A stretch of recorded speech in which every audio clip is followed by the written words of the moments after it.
Today's top stories. Israel today continued its military operations in the Hamas-controlled Gaza Strip, despite a United Nations Security Council resolution calling for an immediate end to the 14-day-old conflict. Israel's Prime Minister Ehud Olmert said today in a statement, quote, "The firing of rockets this morning only goes to show that the UN decision is unworkable and will not be adhered to by the murderous Palestinian organizations." Hamas has also dismissed the UN's call for a truce and continued firing rockets into Israel after the resolution was passed. Hamas spokesperson in Gaza, Ayman Taha, said, quote, "Even though we are the main actors on the ground in Gaza, we were not consulted about this resolution, and they have not taken into account our vision and the interest of our people." The UN Security Council last night adopted the UK-sponsored resolution with 14 of the Council's 15 members voting in favor. Only the United States, a close ally of Israel, abstained.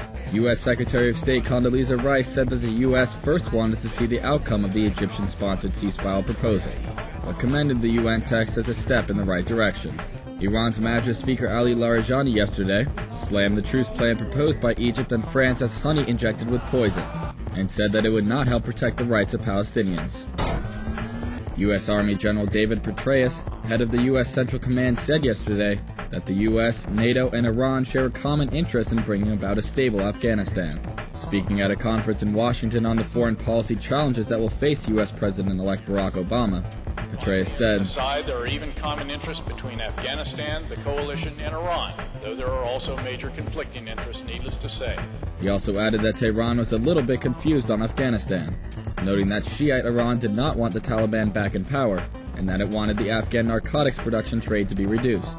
But Petraeus did not urge the U.S. to work with Iran in Afghanistan, saying that it would be up to policymakers to weigh that common interest against ongoing disputes between Washington and Tehran. Top Iranian cleric Ayatollah Ahmad Khatami today said that the United Nations was a plaything of the United States, which he said would not permit any action to be taken to address the conflict in the Gaza Strip. He added that the UN should be replaced. He also criticized Egypt and the EU, which have put forward a truce proposal for the ongoing Gaza crisis, and said that the record of outgoing President Bush would be marred by the massacre of hundreds of thousands of innocent people. His comments came a day after the UN Security Council, which Khatami said had become a cause of insecurity, passed a resolution calling for an immediate ceasefire. The U.S. abstained from the vote. These stories and more at IranVNC.com.